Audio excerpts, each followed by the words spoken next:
किसी ने पढ़ी हो तो हाथ उठाओ जरा। पढ़ी है बहुत सारे लोगों ने। रखो, देवी भागवत में स्पष्ट कहा गया, जब सारे देवता मिलकर थक जाते हैं तब सारे देवता मिलकर माता के पास जाते हैं, पार्वती जी के पास में, दुर्गा जी के पास में, देवी जी के पास में जाते हैं। इसलिए हमारे सनातन धर्म में प्रत्येक व्यक्ति की कुल देवी होती है। कुल देवी होती है कि नहीं होती? प्रत्येक व्यक्ति की कुल देवी होती है। कुल देवी मतलब अपने मन की बात कहने के लिए अपने माता के पास जाना। अब जब सारे देवता जब नाराज हो जाते हैं, सारे देवता जब कष्ट में आ जाते हैं, तो सबकी सब माता पार्वती जी के पास में जाते हैं, दुर्गा भवानी के पास जाते हैं, देवी जी के पास जाते हैं और उनके पास जाकर प्रार्थना करते हैं, उनसे जाकर विनती करते हैं। और उनसे जाकर प्रार्थना करते हैं, विनती करते हैं, माँ हम ये तकलीफ में हैं, आप कृपा करिए। तब माता उनको राह देती है और शिव जी की शरण में पहुंचा देती है। राह देना ये माता का काम है। बच्चे को 500 रुपए चाहिए, माँ के पास में नहीं है। माँ के पास में बेटा का करे, मम्मी कुछ भी हो मुझे 500 रुपए चाहिए, मेरे स्कूल में फंक्शन है, माँ मुझे 500 रुपए दे। अब हम माँ कहती है मेरे पास कहाँ से आए, माँ तू कोई कैसे भी कर मुझे 500 रुपए दे। माँ कहती है तू पिताजी के पास जा, पापा मुझे 500 रुपए देंगे, 500 जूता मार देंगे। पहले कितना डर लगता था ना पापा से अपने मन की बात कहने में। आज के जमाने में तो जरा जरा से बच्चे पिताजी के पास जाकर एप्पल का दिला दो, मुझे आईफोन चाहिए, मुझे ये गाड़ी चाहिए, चाहिए मतलब चाहिए। और पहले कितना नियम था कि पिताजी के पास जाकर डायरेक्ट बोल नहीं सकते थे। और आज के ज़माने में तो एक नया वो हो गया कि बच्चों को हाथ नहीं लगा सकते हैं, मार नहीं सकते, ठोक नहीं सकते। पहले ऐसा कोई सा त्योहार नहीं जाता था जो घर में घंटा नहीं बजता था। ऐसा कोई त्योहार नहीं जाता था जिसमें बच्चों की ठुकाई नहीं होती थी। पढ़ते माँ 500 रुपए चाहिए, पापा के पास जा, पापा नहीं देंगे। माँ कहती है तू चिंता मत कर, मैं तेरे साथ, तू जा, मैं अभी आई पीछे से। बेटा गया, पापा से कहा 500 रुपए, चिल्ला के दौड़े, काय को 500 रुपए, अभी तो दिए थे, थोड़े दिन पहले 300 रुपए दिए थे, तेरे को कहाँ छोड़ के आया?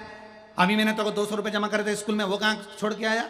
पिताजी ने चिल्लाया। इतने में पीछे से पल्लू रख के आ गई जगत जननी जगदम्बा दुर्गा भवानी। माँ आते सी बोली, देखो बच्चे हैं, काम पड़ता रहता है, स्कूल में इनकी शान थोड़ी ना नीचे गिरेगी, और आपके बेटे हैं, लोग क्या कहेंगे, 500 रुपए दे दो। अब उसने जो स्माइल देके बोला ना, हम कई बार पहले भी बोले हैं, ए जी तो खसक लो जी, नहीं तो 500 गया जी। गए, आप दो इनको 500 रुपए दो। पिताजी ने जेब में से, वो मेरी कोट वाली जेब में रखे, निकाल कर दे दे, 500 रुपए निकाल, तुरंत प्राप्त।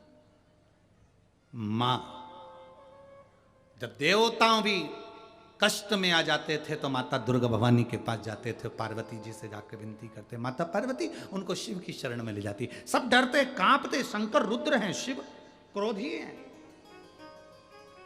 पार्वती जी कहती हैं ऐसा ऐसा क्रोध नहीं आता, तुम जाओ सब लोग शरण में जाकर बोलो, विनती करो, नमन करो, जाओ चल के बोलो।